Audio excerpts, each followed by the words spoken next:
Good afternoon, everyone. A bit louder, come on. That's the one, we've got everyone now. So, in life, we do something every day which we might not be aware of. We compete. You see, competition, the element to compete, is within all of us. But sometimes we're put in situations which we're not aware of them. So, for example, we compete if we're on a sports team, we compete in a political election, or whether it's just trying to beat the alarm clock every morning. There is that element of competition. But what happens if you're put in a place where you don't know you're supposed to compete? Like this. This is, legs, but also a job interview room. And you might be thinking, it's just a few people waiting for their job interview. But let's look at one of them in particular. Anyone, whichever one looks better. Let's pick this story of a candidate. They go for their first interview. They don't get the job, unfortunately. What do? They go for another one, and another one, and another one. Before they know it, it's their 10th interview without any success. Who's been in a position before where they've been going from interview to interview without any success? Let's just see a show of hands. We've all been there. We've all faced rejection. So it's common with everyone. Now, let's see the same situation, but in a different perspective. Let's see it as a competition. So now, this candidate, whoever they are in a competition after competition after competition. But you've all heard the saying, you fail to prepare, you prepare to fail. Now, in a competitive environment, what happens if you prepare to fail? You end up losing, right? You end up giving it away. It's the same thing in a job interview or a job environment. You give it to one other person who's more prepared, who's willing to give it more, and willing to, who's more dedicated than you. Now, we've all been in a position in our lives before where we've been looking for work. Maybe you've been in a school environment or college, university, and you're looking for positions. I've done this sort of talk before, and I have found that it's most appealing with graduates and students looking to transition into the labour market once they're done after university. But what I've found is that they do not apply the skills that's needed by the graduate labour market. Now, HESA, Higher Education Statistics Agency, have reported in 2016-17, 67% of UK graduates were in work 6 months after they've graduated. Now, imagine you're a graduate looking to work in a graduate labour market, and you've got the rest of the 67% to compete with, along with the rest of the UK labour market. It's a scary thought, right? But what I've found is that they're not showing off their skills that they're learning.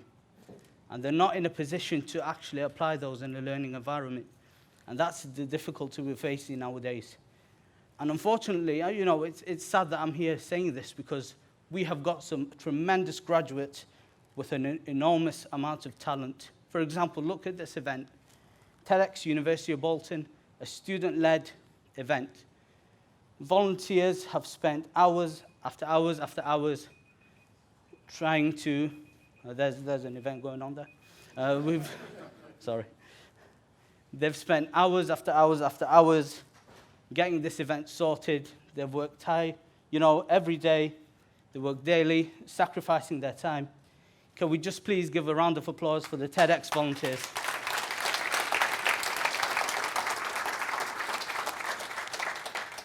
And I know what it's like working at TEDx. For the past 3 events, I have been a TEDx University of Bolton volunteer, and I am now speaking at a TEDx event. So it's a great honor. But, for those who know my history, I am now in a fortunate position where I'm recognized domestically, internationally. I've won entrepreneurial awards, but it's not been this way. About 6-7 years ago, I was transitioning from college to university, from high school to college. As any student, you know, we need money. We started looking for jobs, and I did find the occasional jobs here and there, retail stores, and I had lots of experience and lots of ambition and lots of determination to get where I am today. But if it wasn't for one situation, I don't think I would have been in the position I am now. About 6-7 years ago, I was in a position where I was applying for about 30 to 40 applications a day, looking at 30 to 40 jobs every day. You know, rejection was becoming the norm. I was attending interviews, I was being rejected. You know, I had the skills and somewhat experience, I had the qualifications, I had determination, but something was missing.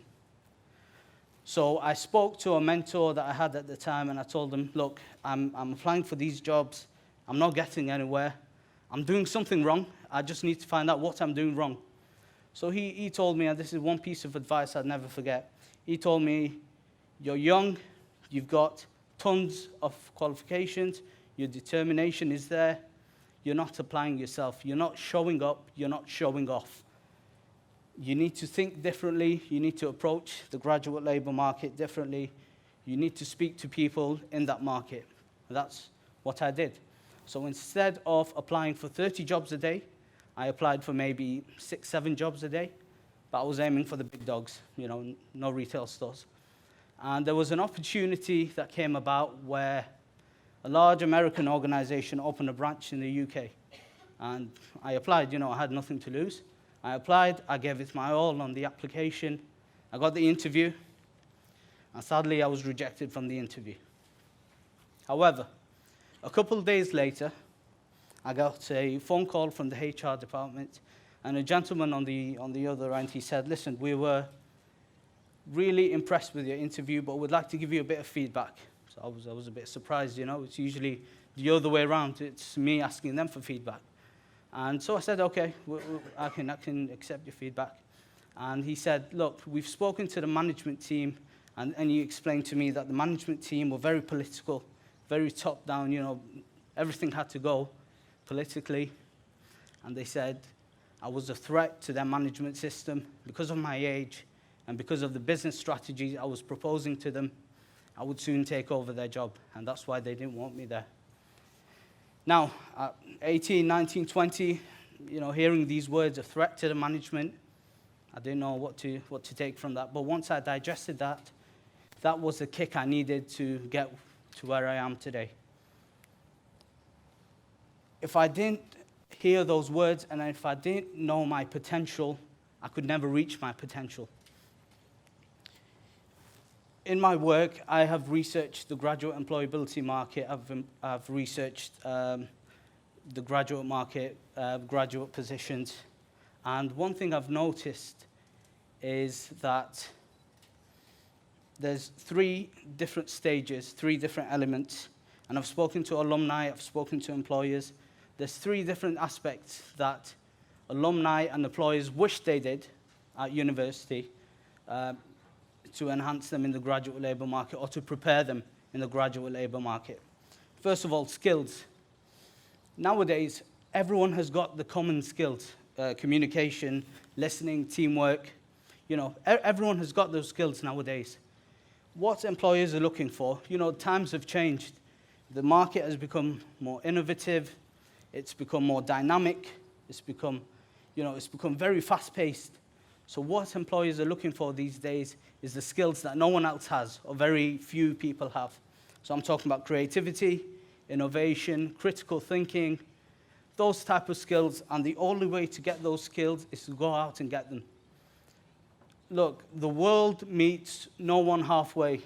If you want to get something, you need to go and get it. The only way to get those skills is to put yourself in that position where you can actually learn from them. Deal with the difficult customers. Put yourself in positions where you have to think creatively, where you have to become more innovative.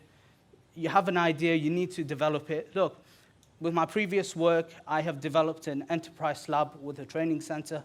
And within this enterprise lab, we allowed the provision for trainee students to apply for jobs, hold Skype interviews, and we had an innovation room where students can come back in and they can work as much as they want on a product or a service. Because let's think of it.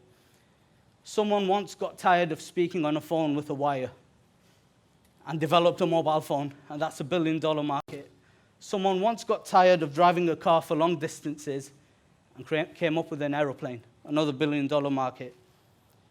What if a student from Bolton or wherever it was came up with the next $1 billion idea? It would be impressive for the institution, impressive for the town, impressive for the world. And we need more innovators. We need more entrepreneurs that can come up with ideas, and we need to encourage them more and more. And that's how they'll get their skills. Now, access. Graduates and students need to know where to get those skills. They need to go to networking events. They need to go and speak to those in the market and in the field. For example, if you're a business student, what are you doing at a networking event held for graphic designers? It's something which is not relevant at all. If you're a business student, go to a business networking event. You have to have a vision. Compare yourself to a pilot. If he doesn't have a vision, if he doesn't have a goal, he doesn't know where he's going off to.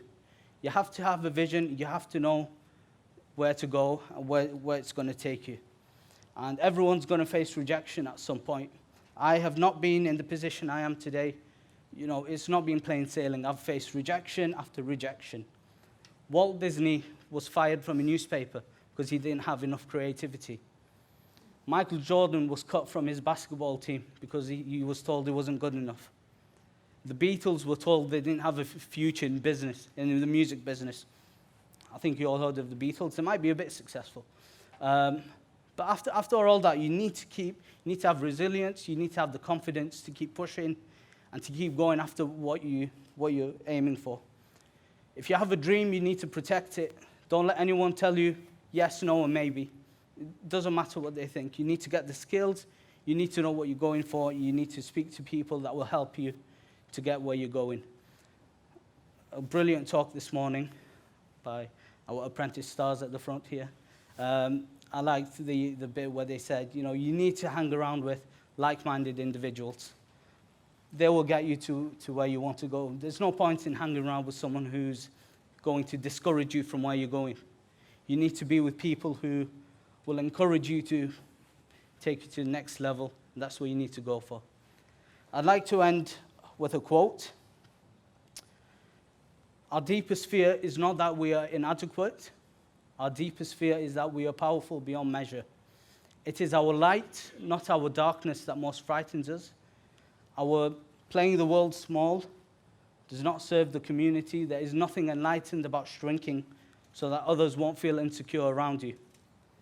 As we let our own light shine, we allow others to do the same as we are liberated from our own fears.